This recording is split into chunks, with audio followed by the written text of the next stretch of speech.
Le 20 mars, soit plus d'un mois après le terrible accident de la route provoqué par son ami Pierre Palmade, Muriel Robin a accepté d'évoquer l'affaire auprès de BFM TV. Rapidement, la comédienne a fait part de ses pensées dirigées vers les victimes du drame.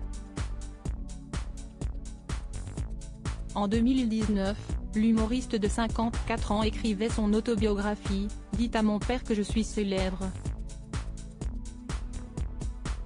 Dans celle-ci, il racontait un souvenir en commun avec la femme d'Anne Lenane, qui s'énervait contre lui à cause de sa toxicomanie. Muriel, elle aussi, remarque que je déconne, lançait Pierre Palmade dans son ouvrage, après avoir parlé de Jacqueline Maillan, qui avait remarqué qu'il consommait de la cocaïne. L'humoriste de 67 ans, qui connaissait un franc succès sur scène, comptait alors sur lui pour créer, à quatre mains, de nouveaux sketchs. On est censé se retrouver 2 ou 3 fois par semaine pour travailler, mais j'annule de plus en plus souvent nos rendez-vous, expliquait l'auteur du livre, en reconnaissant que lorsqu'il est présent, il est bon à rien et ressemble à un fantôme à cause de ses redescentes. De quoi agacer Muriel Robin, incapable de contenir sa colère. Tu as vu ta tête, Pierre ?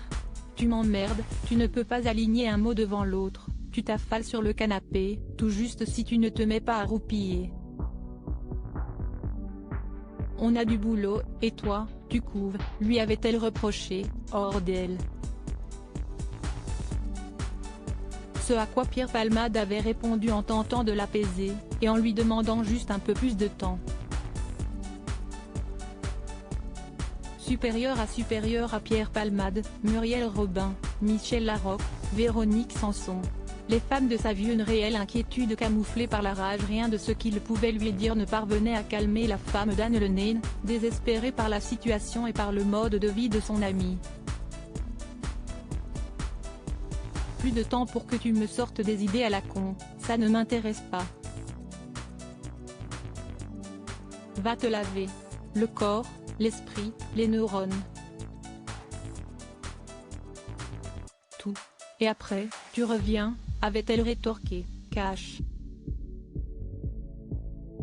L'humoriste de 54 ans, qui était clairement dépendant de la drogue, ne voyait que sa colère, mais avec le recul, il est parvenu à se rendre compte qu'elle était inquiète pour lui.